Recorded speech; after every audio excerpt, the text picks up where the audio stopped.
Good morning everyone, কেমন আছো তোমরা সবাই? আশা করছি তোমরা সবাই খুব ভালো আছো। আমি দিয়া তোমাদের সবাইকে ওয়েলকাম জানাচ্ছি আমার চ্যানেল দিয়াস লাইফস্টাইলে। সো আজকে আমি আরেকটা নতুন লাঞ্চের থালি নিয়ে চলে এসেছি। আজকে হবে কিন্তু ফিশ থালি। আর এই মাছটা তোমরা কারা কারা খেয়েছো আমাকে কিন্তু অবশ্যই কমেন্টে জানিও। তোমরা দেখতেই পারছো আমি আজকে কী কী রান্না করেছি।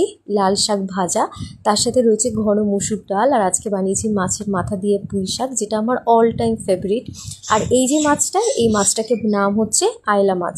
এই মাছটা হচ্ছে এক কাটার মাছ, খেতে কিন্তু ভীষণ ভালো লাগে। তোমরা যদি এরকমভাবে ঝাল করে রান্না করো খেতে কিন্তু দারুণ লাগে। এবার বলো তো তোমরা কারা কারা খেয়েছো? আচ্ছা, তারপরে রয়েছে আমের চাটনি। আম চাটনি ছাড়া কিন্তু আমার মনে হয় থালিটা পুরো ইনকমপ্লিটই লাগে। তার সাথে রয়েছে পাঁপড় ভাজা। সো এই হলো আজকে আমার লাঞ্চের থালি। তোমাদের যদি ভালো লাগে তাহলে অবশ্যই লাইক করো, কমেন্টে জানিও কেমন লাগলো। আর নতুন কোনো লাঞ্চের থালি নিয়ে আমি আবার চলে আসবো খুব তাড়াতাড়ি। সো আজকের মতো চললাম।